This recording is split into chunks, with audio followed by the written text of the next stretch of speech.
संविधान निर्माता बाबा साहब डॉक्टर भीमराव अंबेडकर जी का आज महापरिनिर्वाण दिवस है। आज महापरिनिर्वाण दिवस के मौके के ऊपर हम उनको नमन करते हैं। इस देश के लिए बाबा साहब डॉक्टर भीमराव अंबेडकर जी का अतुल्य योगदान रहा है। बाबा साहब को संविधान निर्माता तो कहा ही जाता है, इसके अलावा भी हमेशा से ही उन्होंने दलित, वंचित महिलाओं के लिए, उनके अधिकारों के लिए लड़ाई लड़ी है, उनके उत्थान के लिए लड़ाई लड़ी है। आज हम बात करेंगे बाबा साहब डॉक्टर भीमराव अंबेडकर जी ने इस देश की बेटियों के लिए, देश की महिलाओं के लिए क्या क्या किया है।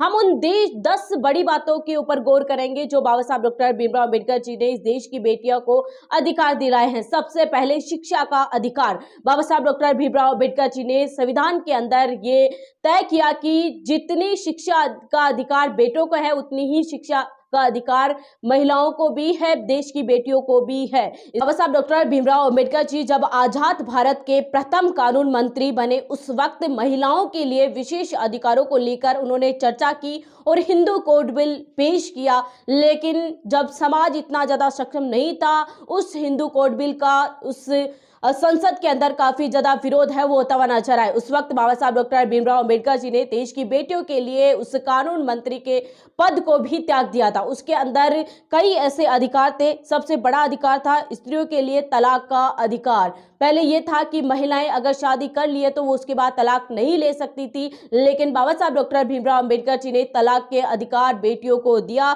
इसके अलावा हिंदू कानून के अनुसार विवाहित व्यक्ति के लिए एकाधिक पत्नी अर्थात बहुविवाह प्रतिबंध के ऊपर भी यहाँ पर बाबा साहब डॉक्टर भीमराव अंबेडकर जी ने अधिकार दिए। यानी कि पहले यह था कि पुरुष एक से अधिक शादी है वो हिंदुओं के अंदर भी कर सकता है, लेकिन बाबा साहब डॉक्टर भीमराव अंबेडकर जी ने साफ तरीके से कहा कि अब यहाँ पर पुरुष एक से ज्यादा विवाह है नहीं कर सकता है। इसके अलावा अविवाहित कन्याओं और विधवाओं को बिना कोई शर्त के पिता व पति की संपत्ति पर उत्तराधिकारी बनने का हक, अंतरजातीय विवाहों को मान्यता दी जाए। ये बाबा साहब डॉक्टर भीमराव अंबेडकर जी ने उस हिंदू कोड बिल के अंदर अधिकार रखे। बाबा साहब डॉक्टर भीमराव अंबेडकर जी ने साफ तरीके से कहा कि पिता की संपत्ति के अंदर जितना अधिकार बेटों का है, उतना ही अधिकार बेटियों का भी है।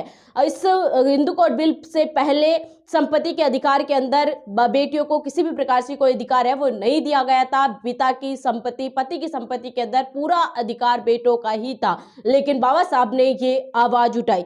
इसके अलावा इस बिल में अंतर्निहित से न्यूनतम सिद्धांत था की रीति से विवाहित स्त्रियों को इन अधिकारों का इस्तेमाल करने और लाभ उठाने का अवसर भी प्रदान किया जाए। और बाबा साहब डॉक्टर भीमराव अंबेडकर जी ने साफ तरीके से कहा कि एक विधवा स्त्री दोबारा यहाँ पर शादी है वो कर सकती है। पहले ऐसी प्रथाएं थी, कुप्रथाएं थी कि एक विधवा स्त्री दोबारा शादी नहीं कर सकती है, लेकिन बाबा साहब डॉक्टर भीमराव अंबेडकर जी ने ये अधिकार दिलाया कि विधवा स्त्री भी सम्मानपूर्ण जिंदगी जी सकती है, उसे भी वापस जिंदगी जीने का अधिकार है, वो भी वापस विवाह है, पुनर्विवाह है वो कर सकती है। तो बाबा साहब डॉक्टर भीमराव अंबेडकर जी ने संवैधानिक अधिकारों के अंदर भी सम्मान का अधिकार, इसके अलावा कई ऐसे अधिकार है वो दिए हैं जो बेटियों के लिए महत्वपूर्ण है। आज हमने उन्हीं अधिकारों के ऊपर चर्चा की है। एक बार फिर से बाबा साहब डॉक्टर भीमराव अंबेडकर जी को हम नमन करते हैं और सम्मान करते हैं।